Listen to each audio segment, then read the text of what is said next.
The floorboards creak beneath my feet as I move through the lake house, each step announcing my presence to the empty rooms. It's past midnight, and the darkness feels heavy here, different from the soft suburban glow I've grown accustomed to back home.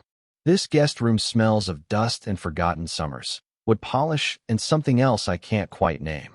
The closet door hangs slightly ajar, and when I pull it wider, reaching for spare blankets, my fingers brush against something unexpected. A shoebox, pushed far back behind the stack of yellowed linens, as if someone had hidden it there and then forgotten it existed. The cardboard is soft with age, corners worn smooth. Cedar and time drift up when I lift the lid, and for a moment I'm somewhere else entirely. The contents are sparse but deliberate, a stack of photographs held together with a rubber band that snaps when I touch it. A cassette tape with handwritten letters spelling out campfire mix in faded blue ink, and a single piece of notebook paper, folded small and tight. My hands shake as I unfold the paper. The ink has smeared in places, turned brown with years, but I can still make out the words. My handwriting. Younger, more careless, the letters slanting in a way mine haven't for decades. It's a dare, written in the margins of what must have been someone's camp journal. Kiss Caleb. The words sit there on the page like an accusation, like evidence of something I've spent 25 years trying to forget. The memory hits me without warning, sudden and complete. The lake shimmering black under a full moon, the way the water caught fragments of light and held them.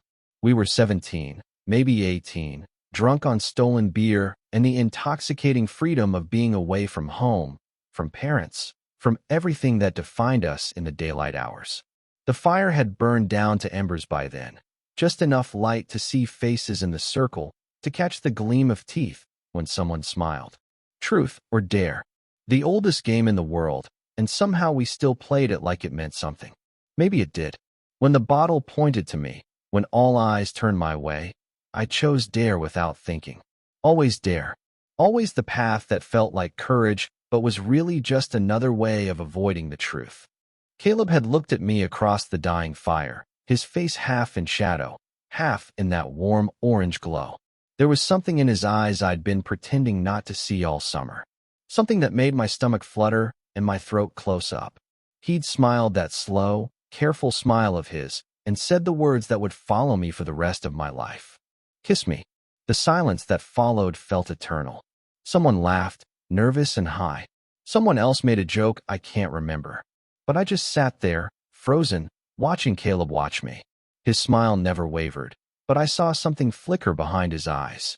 A question, a hope, maybe even a plea. I should have moved. Should have leaned across that small circle and pressed my lips to his, tasted the beer and campfire smoke on his breath. Should have let myself fall into whatever that moment was offering. Instead, I did nothing. Said nothing. Let the moment stretch until it snapped. Until someone else spoke up and the game moved on and Caleb's smile became something else entirely. Something smaller. Something that looked like understanding, like resignation. He never looked at me the same way again. Now, standing in this dim room with that piece of paper in my hands, I can feel the weight of that choice like a stone in my chest. 25 years of wondering what if. 25 years of building a life around the shape of that missing kiss. That moment of courage I couldn't quite reach for. I fold the paper again, careful along the old creases. My fingers remember the motion, the way I must have folded and unfolded this same piece of paper countless times that summer and for summers after. I don't know why I kept it. Don't know why it ended up here, in this box, in this closet, waiting for me to find it again. Or maybe I do know, and that's what frightens me. Outside, the lake laps quietly against the shore, the same rhythm it's kept for decades.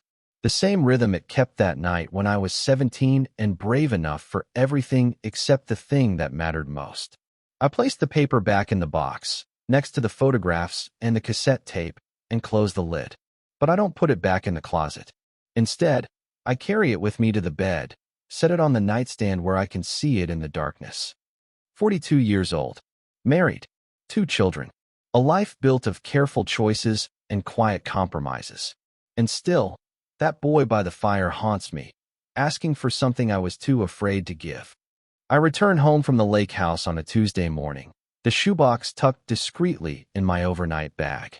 The Connecticut suburb unfolds around me like a photograph I've seen too many times. Manicured lawns, colonial houses with their painted shutters, the same jogger I pass every morning on Elm Street. Everything exactly as I left it, as if the world paused while I was away discovering pieces of myself I'd buried. Our house sits at the end of Magnolia Drive, all clean lines and careful symmetry. Elaine chose the paint colors, sage green with cream trim, because they looked calming in the magazine photos she'd torn out and kept pinned to our refrigerator for months. The granite countertops gleam under the morning light streaming through windows she washes every other Saturday. School photos of our children, Emma and David, march across the mantelpiece in perfect chronological order, gap-toothed smiles aging into something more reserved, more careful. The piano in the corner hasn't been played in years. We bought it when Emma was 7, thinking music lessons would add something beautiful to our home. She lasted 6 months before deciding she preferred soccer. The keys gather dust now, a monument to good intentions and the quiet way dreams change direction when no one's paying attention. Elaine is in the kitchen when I walk in, her dark hair pulled back in the same ponytail she's worn for 15 years. She looks up from her coffee and the morning paper, offers a smile that reaches her eyes but doesn't quite touch the rest of her face. "How was the retreat?" she asks, and I tell her it was fine, productive, the kind of non-answer we've perfected over the years. She nods and returns to the crossword puzzle, her pen moving with the efficiency of someone who's learned not to ask follow-up questions. I teach English at Riverside High, have for the past 12 years. The hallways smell of floor wax and teenage desperation, lockers slamming in percussion with the morning bell. My classroom overlooks the football field, windows that catch the afternoon light and make everything look softer than it is. Room 237. My nameplate by the door reads Mr. J. Hartwell, as if those letters could contain everything I am. The students see me as safe, predictable. I grade their essays on The Great Gatsby with the same careful attention I bring to everything else in my life, writing comments in the margins that encourage without overwhelming. I teach them about symbolism, about the green light, and what it means to reach for something just out of grasp. The irony isn't lost on me. My days follow a rhythm I could perform in my sleep. Coffee at 6:30, the same blue mug Elaine bought me for our 10th anniversary. The bike ride to school along the tree-lined path that connects our neighborhood to the main road, my briefcase balanced carefully in the front basket. I wave to Mrs. Henderson tending her roses, to the mailman whose name I've never learned, but whose face has become as familiar as my own reflection. At home, our conversations orbit around the logistics of living. Emma needs new cleats for soccer season. David's teacher called about his math grades. Elaine's father is having trouble with his blood pressure again, might need to move to assisted living sooner than we'd planned. We discuss these things with the practiced efficiency of two people who've learned to navigate around the larger silences between them. We haven't touched each other in months. Not intentionally, not with purpose. Sometimes our hands brush when we reach for the same dish at dinner, or I'll place my palm on her shoulder when I pass behind her chair. But these moments feel accidental now, polite gestures between two people sharing space rather than sharing a life. When we married, we used to lie awake talking about everything and nothing. Plans for the future, memories from our childhoods, the small observations that felt important in the darkness. Now we lie on opposite sides of our king-sized bed, each pretending to read until one of us reaches for the light switch. "Good night," she says. "Good night," I reply. The same words every evening, like a prayer we've forgotten the meaning of. It's a Thursday afternoon when Sarah Martinez, one of my juniors, stays after class to discuss her essay on the Crucible. She's written about John Proctor's struggle with truth, about the cost of living with secrets. Her analysis is sharp, insightful beyond her 17 years, and I tell her so. She beams at the praise, then grows more serious. "Mr. Hartwell," she asks, settling into the desk beside mine, "did you ever fall in love when you were in high school?" The question catches me off guard, so direct, and unguarded in the way only teenagers can manage. She's looking at me with genuine curiosity, as if my answer might unlock some secret about growing up, about becoming the kind of adult who stands in front of classrooms and pretends to have figured it all out. I smile, feeling the weight of that folded piece of notebook paper tucked away in my bedroom drawer, the campfire scene it holds like evidence. Yes, I tell her. I did. Her eyes light up, waiting for more, for the story that might explain something about love or loss or the mysterious process of becoming who we're meant to be. But I don't give her more. Can't give her more. Instead, I redirect the conversation back to her essay, back to John Proctor and the choices that define us. She leaves disappointed, I think, expecting some wisdom I'm not equipped to share. How do I tell her that sometimes falling in love means discovering parts of yourself you're not ready to accept? That some kisses never happen, but their absence shapes everything that comes after. That evening, I refill the bird feeder in our backyard, watching cardinals and blue jays take turns at the seed. It's something I do every Sunday, a small ritual that makes me feel useful, needed. Elaine finds me there as the sun sets behind the oak trees we planted the year David was born. We stand together in the fading light, not touching, watching the birds settle in for the night. She asks if I'm happy, the question coming out of nowhere, but feeling like it's been waiting between us for years. I don't answer right away, because the truth is complicated, because happiness feels like too simple a word for the life we've built together. I'm content, I finally say, which isn't the same thing but isn't exactly a lie either. She nods as if she expected that answer, as if she's been carrying the same careful contentment, the same quiet sense that we're both exactly where we planned to be and somehow still lost. The message arrives on a Wednesday afternoon while I'm grading essays about symbolism in the Crucible.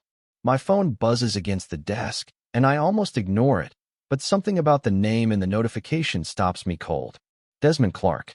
I haven't heard from him in 15 years, maybe longer. The text is brief, matter-of-fact in the way men our age have learned to communicate. 30-year reunion. Camp Halcyon. Labor Day weekend. You coming? Below the words, there's a photo attachment that takes a moment to load. When it does, my breath catches. The dock. Weathered and slightly tilted now, but unmistakably the same wooden platform that jutted out into the dark water of the lake.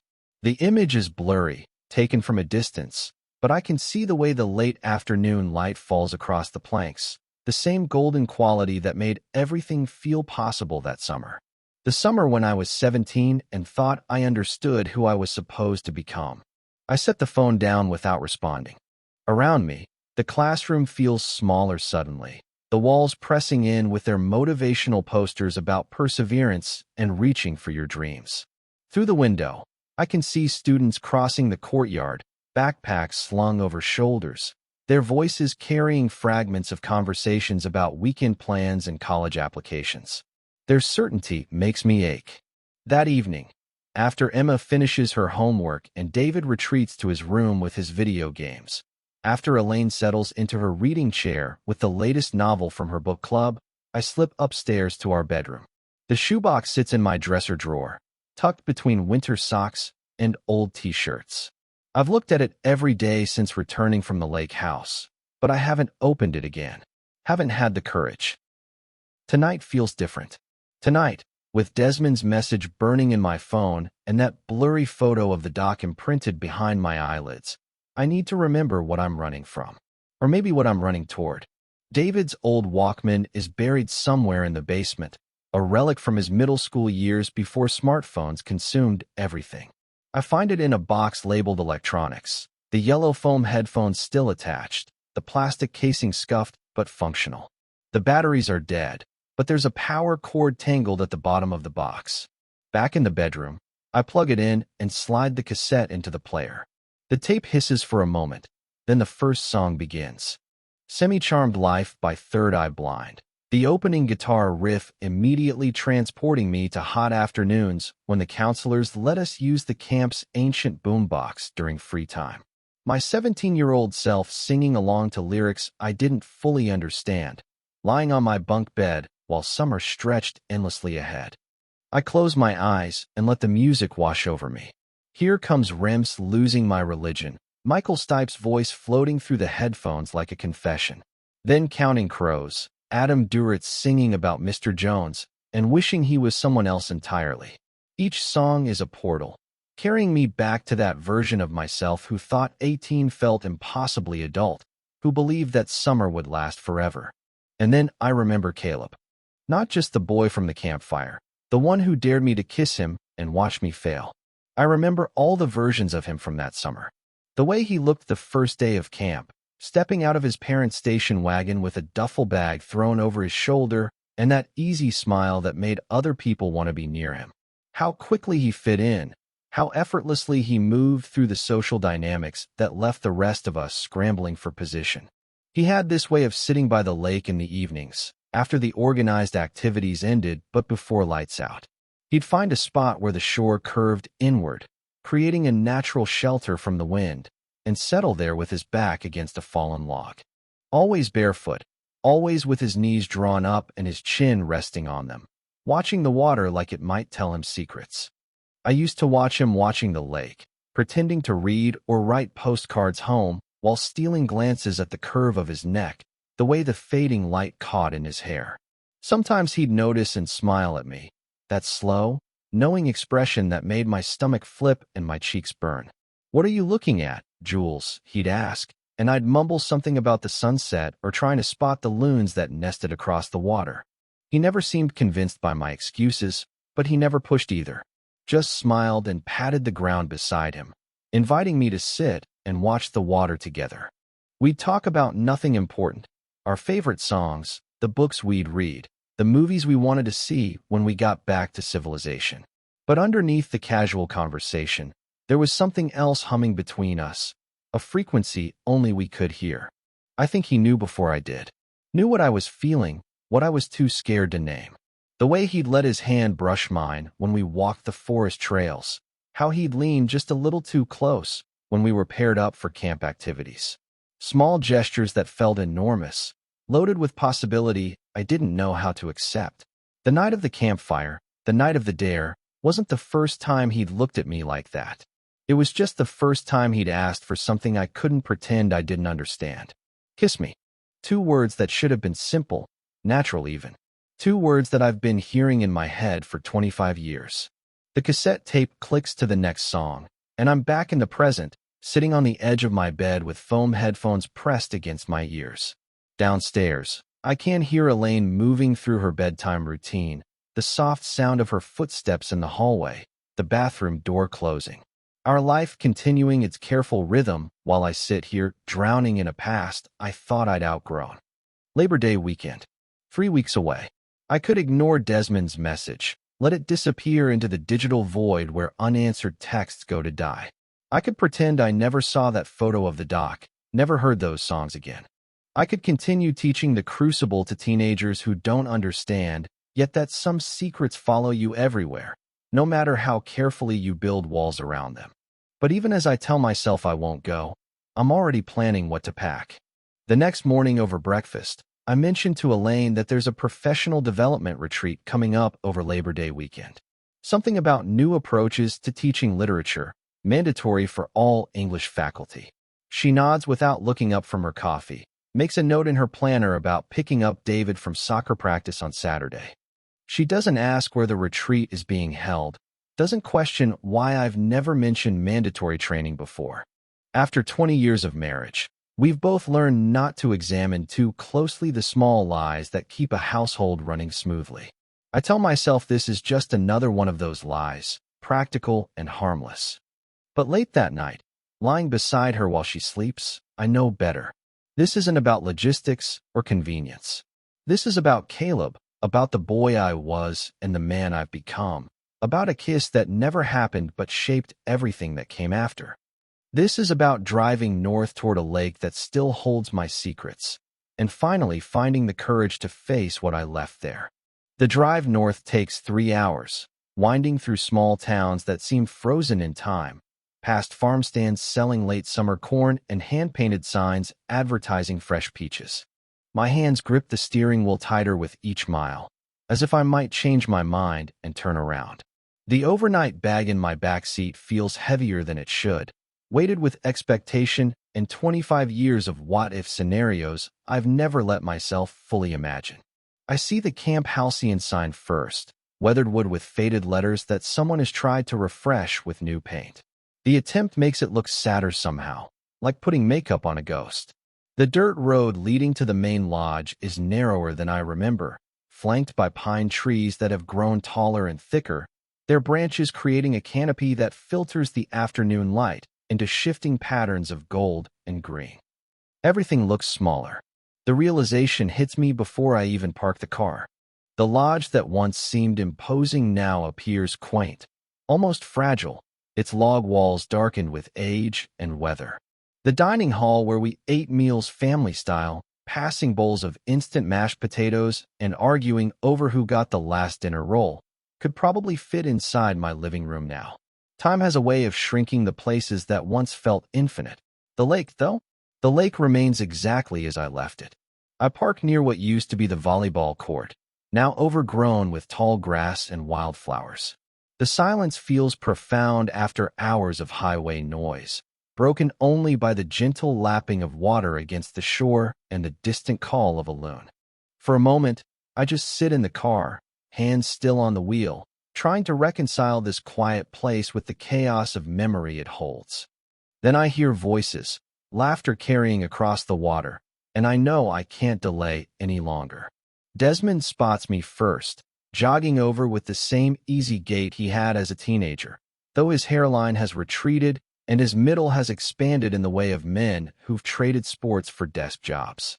Jules, he calls out, using the nickname that sounds foreign after so many years of being Mr. Hartwell, of being Elaine's husband, of being dad to Emma and David.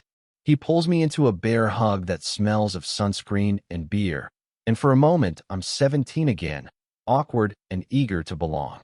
The others gather around. Luca, whose voice cracked embarrassingly late that summer, but who went on to become a radio DJ in Portland. Bryce, who taught us all to play poker and now works for some tech company in Seattle.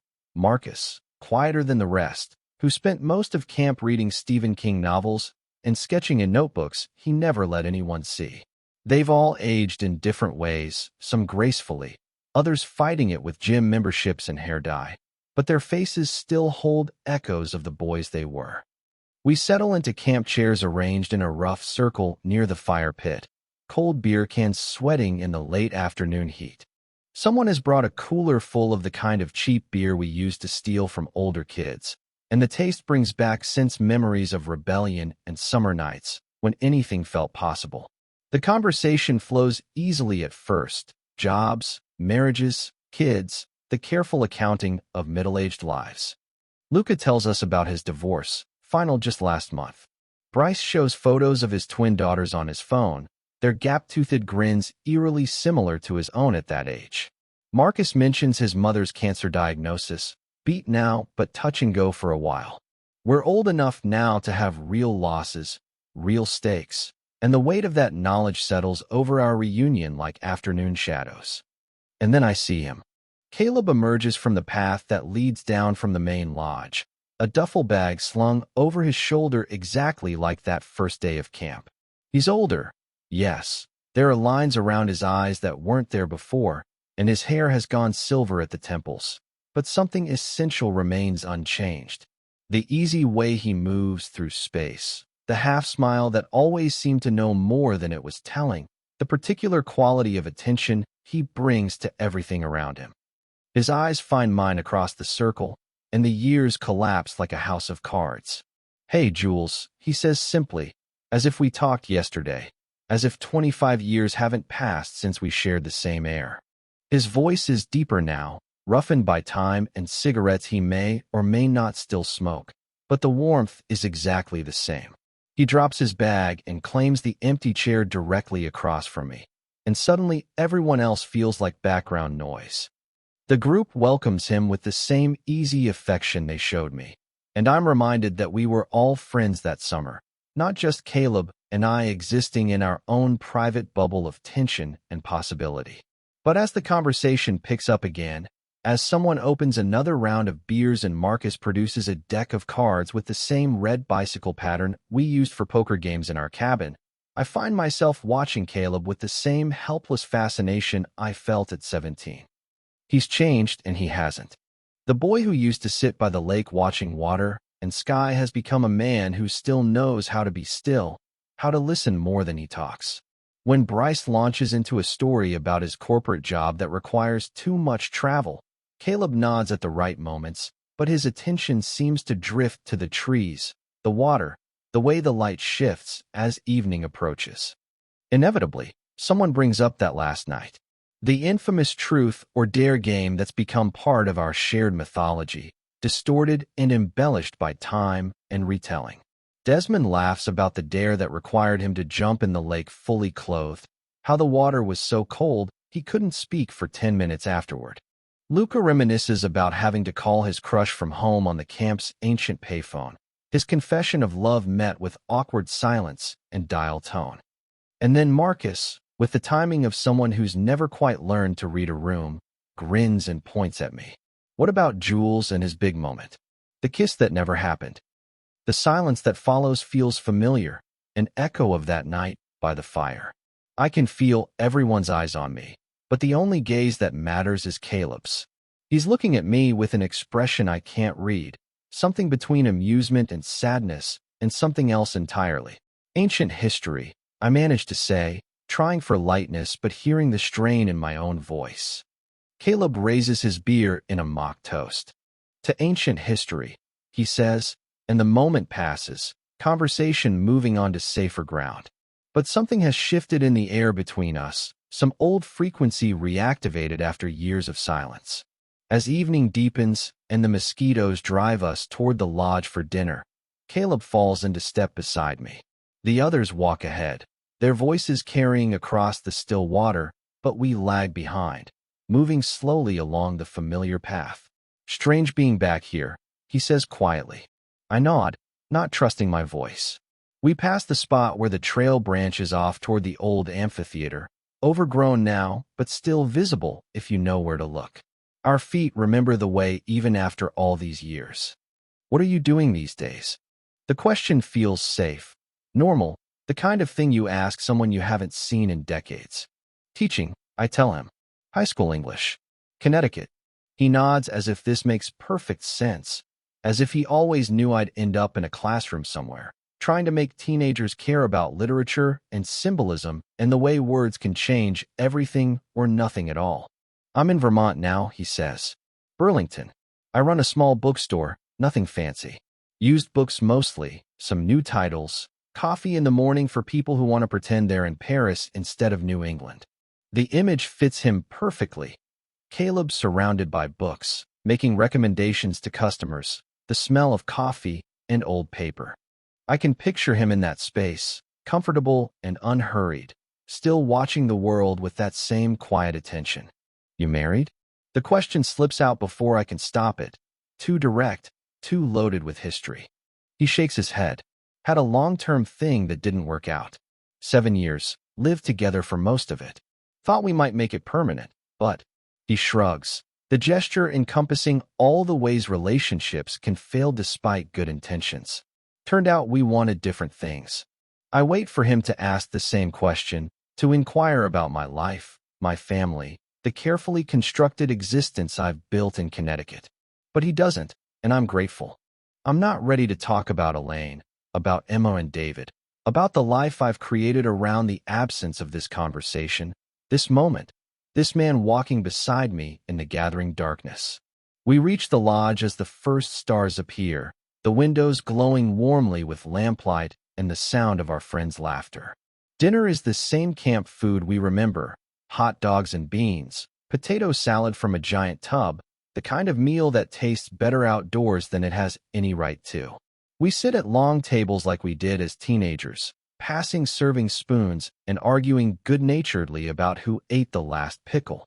But underneath the comfortable nostalgia, I'm aware of Caleb's presence in a way that makes me feel exposed, transparent. The way he passes the salt without being asked, how he catches my eye when someone tells a particularly bad joke, the casual brush of his fingers against mine when we both reach for the same dish. Small moments that feel enormous, loaded with the weight of everything we've never said. Later, as the group settles around the rebuilt fire pit with marshmallows and ghost stories that sound less frightening now that we're middle-aged men with mortgages and responsibilities, I find myself studying Caleb across the flames. The firelight plays across his face the same way it did that night, highlighting the angles of his cheekbones, casting shadows that make him look mysterious, unknowable. He's telling a story about a customer who tried to trade a live chicken for a first-edition Steinbeck, his voice animated, his hands gesturing in the warm air. Everyone laughs at the punchline, but I'm not really listening to the words. I'm watching the way he moves, the particular quality of his presence that has always drawn people to him without effort. When the fire burns low and people begin drifting toward their cabins, when the night air grows cool enough for sweatshirts and the lake becomes a sheet of black mirror reflecting stars, Caleb walks me to the guest cabin where I'm staying. We don't talk much, just move together along the familiar path, our footsteps quiet on the pine needles. At my door, he pauses. "It's good to see you, Jules. Really good. You too." I manage, the words inadequate for everything I'm feeling. He nods and heads toward his own cabin, disappearing into the darkness between the trees. I watch until I can't see him anymore, then go inside and lie on the narrow camp bed with its scratchy wool blanket and lumpy pillow. Sleep doesn't come easily. When it finally does, I dream of firelight and the taste of beer and campfire smoke, of a boy sitting across from me with an invitation in his eyes that I was too afraid to accept. In the dream, I lean forward. In the dream, I close the distance between us. In the dream, that kiss finally happens, and it changes everything. I wake before dawn with the phantom sensation of lips I've never actually touched, the echo of a choice I've been running from for 25 years. The second night brings heavier drinking and looser tongues. Someone produces a bottle of whiskey that burns the same way it did when we were 17 and thought alcohol was the key to feeling like adults. The stories get more honest as the hours pass.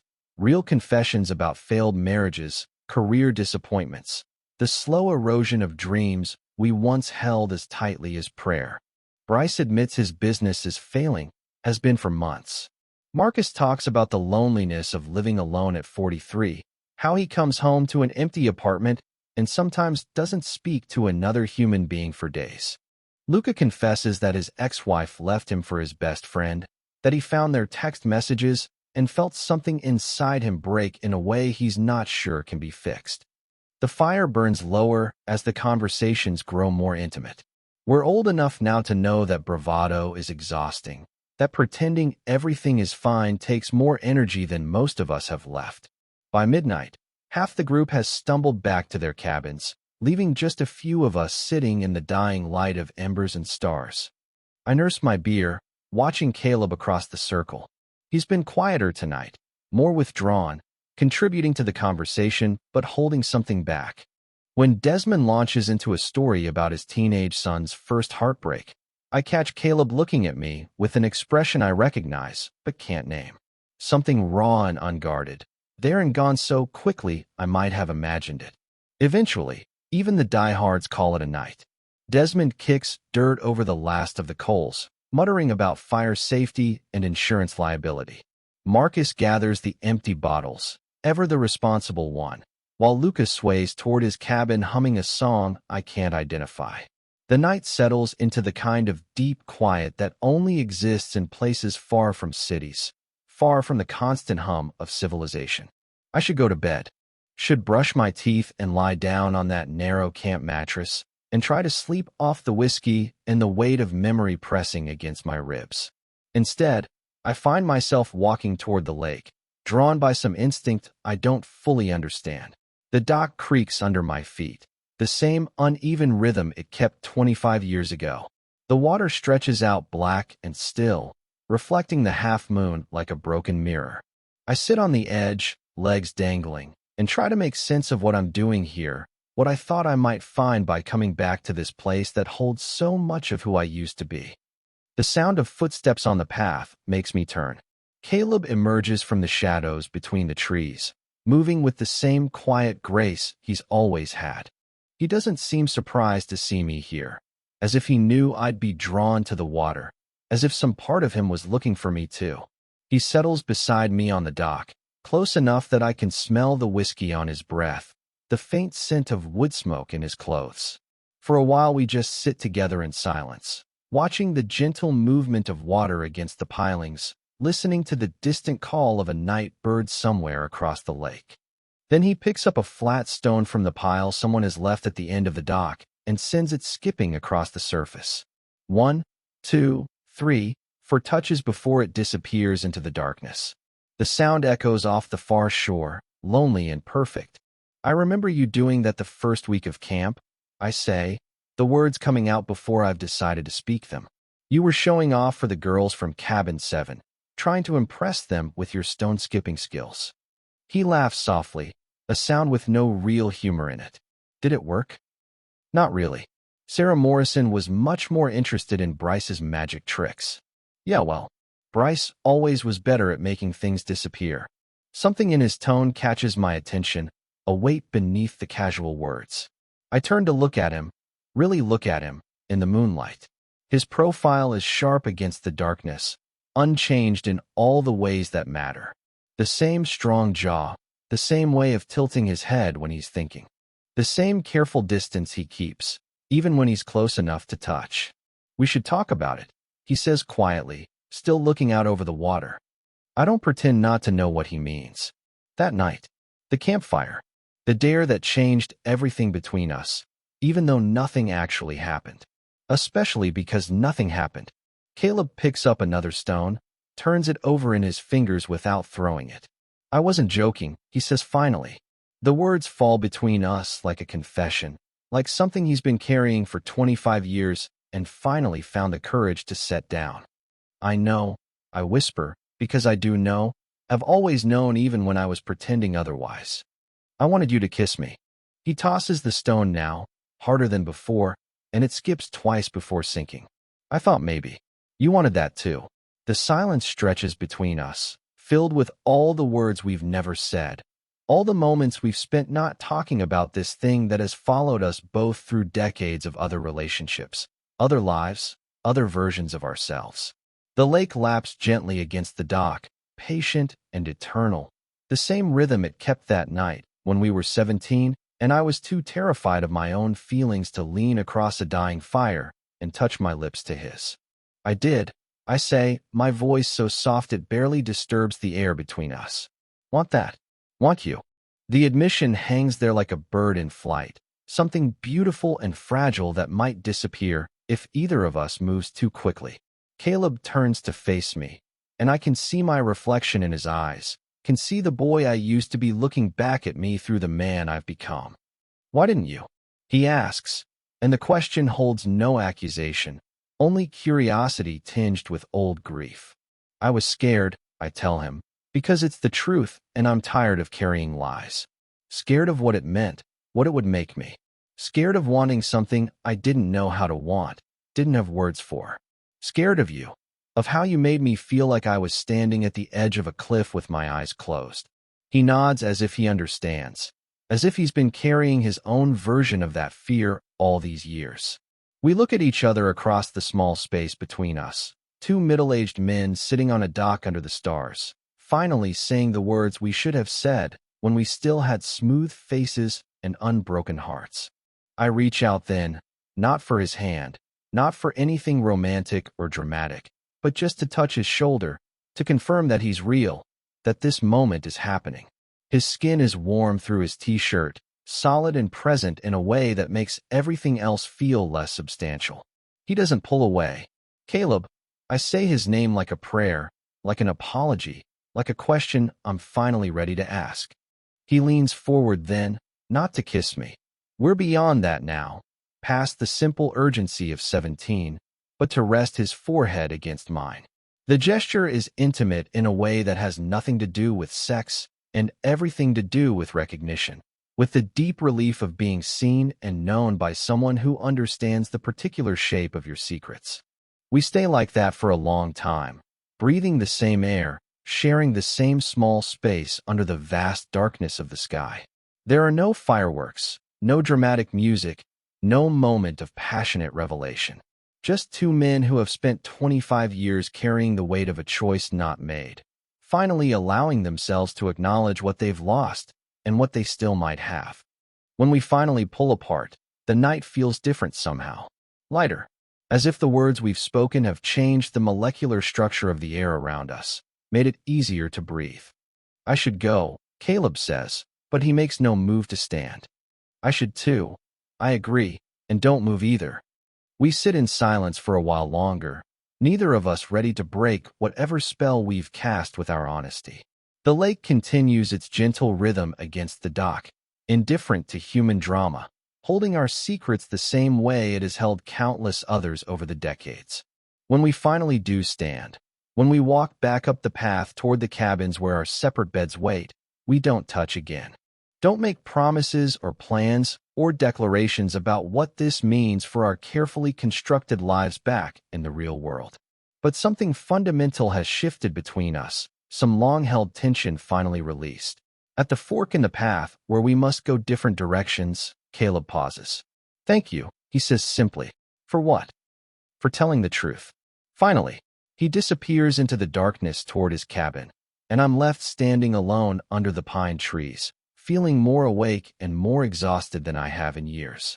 The boy I was at 17 feels very close tonight, not buried under decades of careful living, but right there beside me, nodding as if to say, finally, yes, this is what we were afraid of. This is what we wanted all along.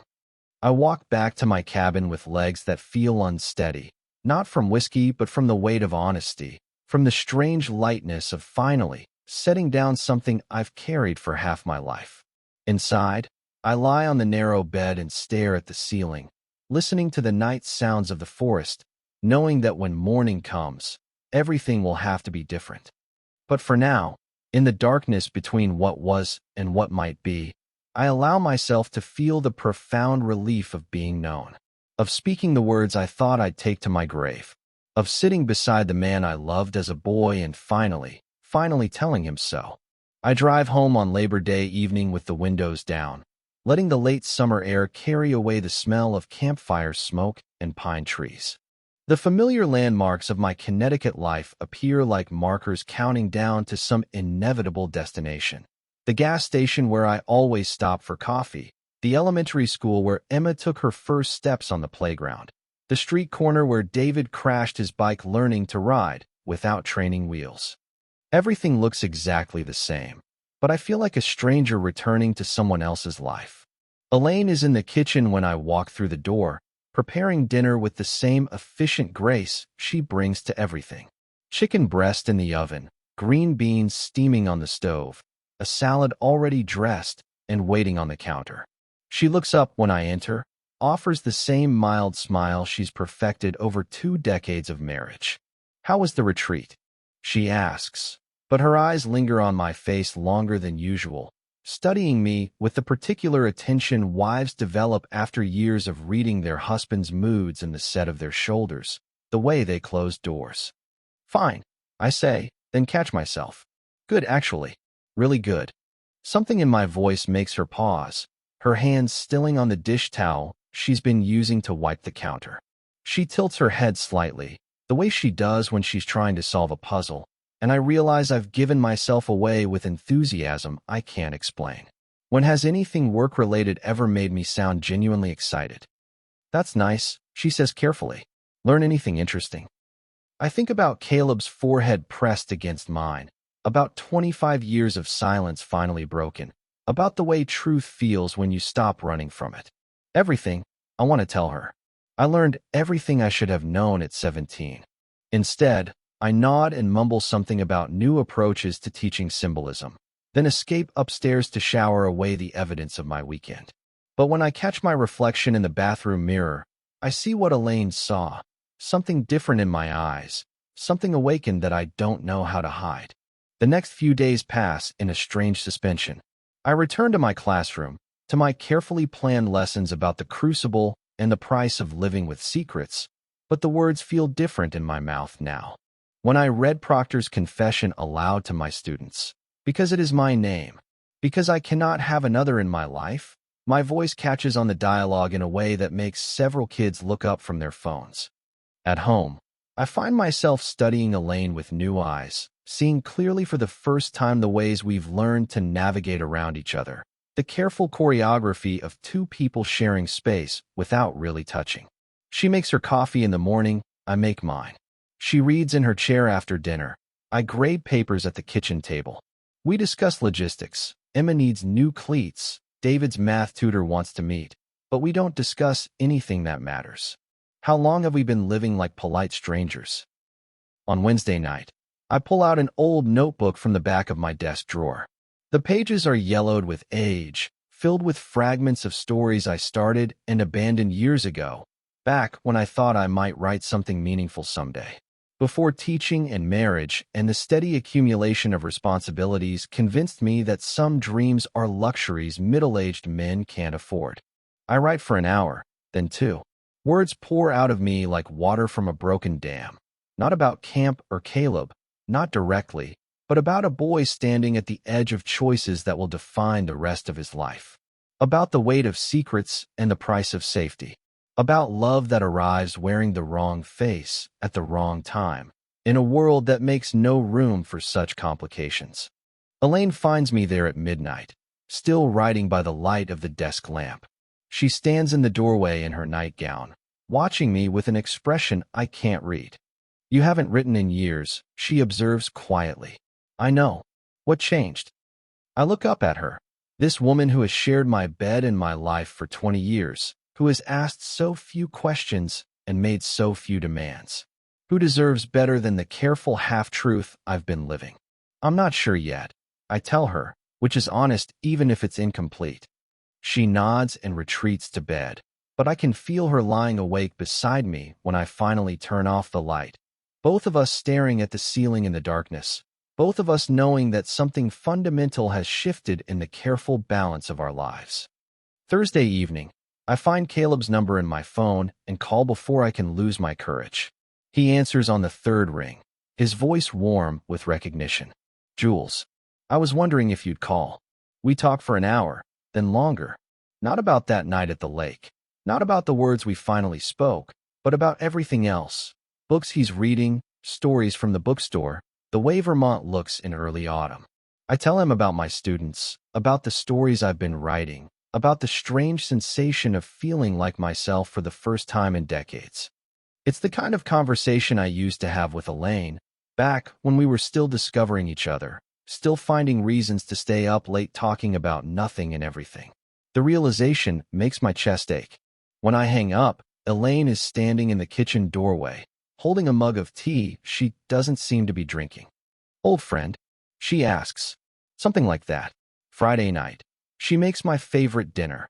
Lasagna with the recipe she learned from her grandmother, garlic bread that fills the house with warmth and comfort. Emma and David are both home for once. No soccer practice or friends' houses to escape to. And for a moment, our dining room feels like what it's supposed to be. A family gathered around a table, sharing food and conversation.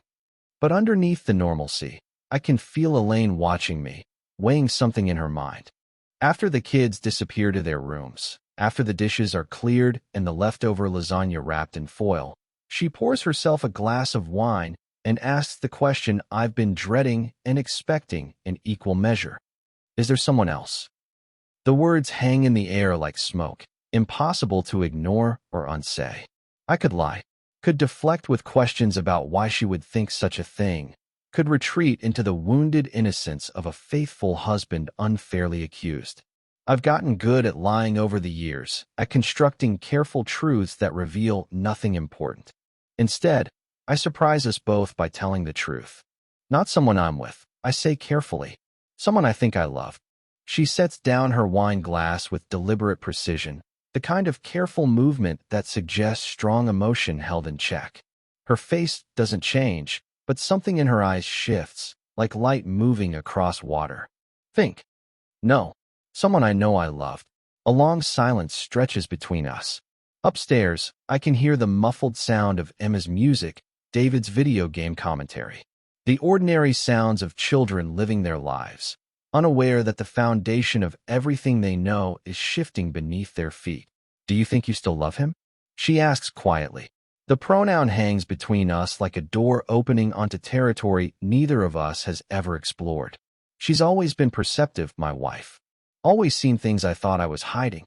I don't answer right away, but my silence becomes its own confession. Yes, I realize. Yes, I think I do. Elaine nods, as if this confirms something she suspected for longer than I care to imagine. She picks up her wine, takes a small sip, sets it down again. How long? She asks. Since before I met you. Since I was 17. She absorbs this information with the same calm efficiency she brings to everything else. Doctor's appointments, parent-teacher conferences, the small crises that define family life. But I can see the hurt underneath, carefully contained but unmistakably present. We sit in silence for a long time. Two people who have loved each other in their way, who have built something together that wasn't false even if it wasn't complete. The kitchen around us holds 20 years of shared meals, homework help, quiet conversations about hopes and fears, and the mundane details of raising children together. In the days that follow, we move around each other differently, not with anger or recrimination, but with a kind of careful courtesy, as if we're strangers learning to share space. She doesn't ask more questions, doesn't demand explanations or promises I can't give. Instead, she watches me write in the evenings, listens to my phone calls with Caleb without comment, gives me space to figure out what comes next. The following Sunday, I ask Emma and David to sit with me in the living room after dinner. They settle onto the couch with the boneless grace of teenagers, Emma folding her legs beneath her, David slouching against the armrest with his phone in his hand, but his attention on me. I'm going to move into an apartment for a while, I tell them, the words feeling foreign in my mouth. Your mom and I need some time to figure some things out. But this isn't about you, and it doesn't change how much we love you. Emma's face crumples immediately, tears she's too old to cry but too young to contain. Why?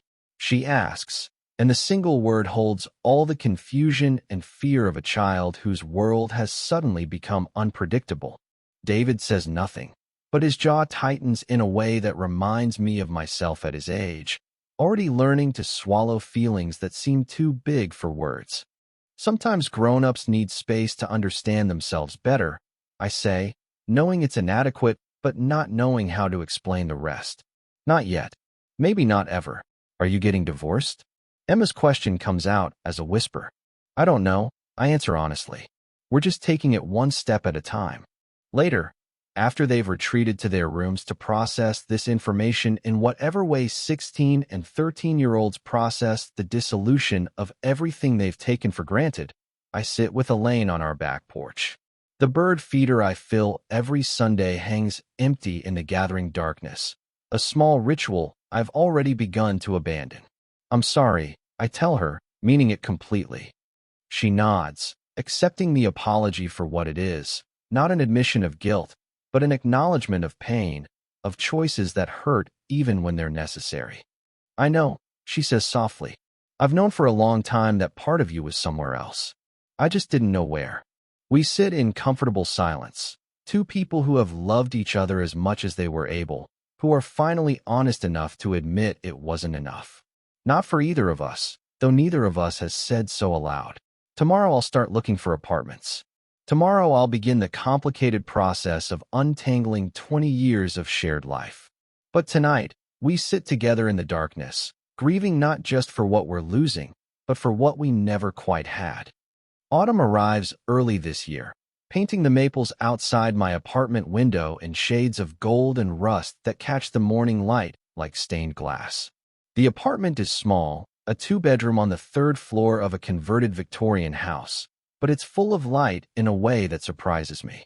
Every room has windows that face east, and when I wake up each morning, the sun streams across floors I chose myself, illuminates walls I painted the color of winter sky. I've placed the shoebox on a shelf in what used to be a dining room, but now serves as my writing space. It sits beside books I'm reading for pleasure instead of curriculum requirements, next to the notebook where I write stories that no one expects me to finish on schedule. The cassette tape lives in the pocket of my wool coat now, the one I wear when the October air turns sharp and the leaves begin their final dance toward the ground. Emma comes to visit on Sundays, helps me grocery shop and organize the kitchen cabinets I never quite get around to arranging properly. She's adjusting better than I expected, or maybe better than I deserved. David visits less often, still processing this fracture in the world he thought he understood, but when he does come, he brings his homework and spreads it across my kitchen table like he used to do at home. These small normalcies feel like gifts. Elaine and I speak twice a week, conversations that center on logistics, but edge occasionally toward something deeper. She started taking pottery classes, mentions a book club that meets at the library on Thursday nights. We're learning to be kind to each other in this new configuration, to love each other differently than we did before. The divorce papers sit and signed on both our desks. Not denial, just the recognition that some endings require time to understand themselves. I've been writing every morning before school, pages and pages of stories that feel true in ways my life hasn't for decades. Words about boys who love other boys, about the weight of secrets and the particular courage required to live authentically in a world that makes such living difficult. My students have noticed something different in my teaching, a vitality I thought I'd lost somewhere in the space between dreaming and settling. On a Thursday morning in mid-October, when the air tastes like wood smoke and the promise of snow, Caleb calls to tell me he's driving down from Vermont. Business in Hartford, he says, but I hear something else in his voice, some carefully contained hope that matches the flutter in my chest. I'd like to see you, he adds quietly. If that's okay. More than okay, I tell him, and mean it completely. He arrives on Saturday morning, knocking on my door with the same easy smile that has haunted me for 25 years. He's wearing a flannel shirt the color of deep water, jeans soft with age and wear, boots that have walked miles of Vermont forests. He looks like himself, completely and unapologetically, in a way that makes my apartment feel more like home just by his presence in it. We drive into town and find a cafe I've never been to, the kind of place that serves coffee in mismatched mugs and has bookshelves along the walls for customers to browse while they wait for their orders. We claim a table by the window, sunlight streaming between us, and for the first time in my adult life, I sit across from someone who knows all my secrets and chooses to stay anyway. He tells me about a rare book dealer who brought him a first edition Frost, about the regular customer who comes in every Tuesday to read but never buys anything, about the way the Green Mountains look when October light falls across them just before sunset. I watch his hands as he talks, the way they move through the air to illustrate a point, how they wrap around his coffee mug with the same gentle attention he brings to everything he touches. When he laughs at something I say about my students' latest conspiracy theories regarding the crucible, the sound fills spaces in my chest I forgot were empty. The way he says my name, Jules, soft and familiar, feels like coming home to a place I've been trying to find my entire life. After coffee, we walk along the river that runs behind the downtown shops, a narrow waterway lined with oak trees dropping their leaves like yellow coins on the path. The air is crisp enough to see our breath, cold enough that I pull my coat tighter and feel the cassette tape pressing against my ribs like a talisman. We don't talk much as we walk, just move together along the water's edge with the comfortable silence of people who no longer need to fill every moment with words. At a bend in the path where the river widens and a wooden bench sits beneath a particularly magnificent oak, we pause to watch the current carry leaves downstream toward destinations we can't see. I reach for his hand then, not dramatically or with fanfare, but as naturally as breathing. His fingers are cold from the October air, roughened by years of handling books and living a life that requires actual use of his hands. They fit against mine like they've been waiting 25 years for this exact moment. No one sees us. No one needs to. This gesture belongs to us alone, to the boys we were and the men we've become, to the courage that comes with finally understanding that some kinds of love are worth waiting for, worth the long journey through other lives to find. That evening, after Caleb has driven back north toward Vermont with promises to call soon, With plans to visit again before the snow makes the drive treacherous, I sit at my desk with a pen and a piece of paper. The words come slowly at first, then faster, as I write a letter to the boy I was at 17. The boy who sat around a campfire and chose safety over truth, who spent decades believing that was the only choice available. I tell him about the man he'll become, about the family he'll love, and the ways love can take shapes he never imagined. I tell him about the cost of secrets and the particular freedom that comes with finally speaking them aloud. I tell him about October mornings in a small apartment full of light, about coffee with someone who sees all of him and chooses to stay. Most importantly, I tell him that someday, when he's ready, he'll reach for the hand he should have reached for at 17. That the wait will be worth it, even though it will feel impossible at the time. I fold the letter carefully and place it in the shoebox beside the old dare, beside the photographs of boys who thought they knew everything about love and knew nothing at all. Then I put the cassette in my old Walkman and let the songs from that summer play while I write stories about second chances, about the ways we can still surprise ourselves even at 42, about love that arrives exactly when we need it, even if that's 25 years later than we planned. Outside my window, the first snow of the season begins to fall, soft flakes drifting past the streetlights like promises. Somewhere to the north, Caleb is driving through the same snow, probably listening to music that reminds him of bookstores and coffee shops and the particular warmth of finally being known. The cassette clicks to the next song, and I'm 17 again for just a moment, sitting by a lake that holds all our secrets, watching a boy skip stones across water that reflects the moon like scattered silver. Then I'm 42 again, in an apartment that smells like fresh paint and possibility, writing stories about men who learn that it's never too late to choose courage over comfort, truth over safety. The lake is still there, of course, holding its memories with the patience of deep water. And sometimes, when the light falls just right across my desk, I can see two men walking home together through the cold, their footsteps making new paths in the snow, their hands joined in a gesture that took a lifetime to learn.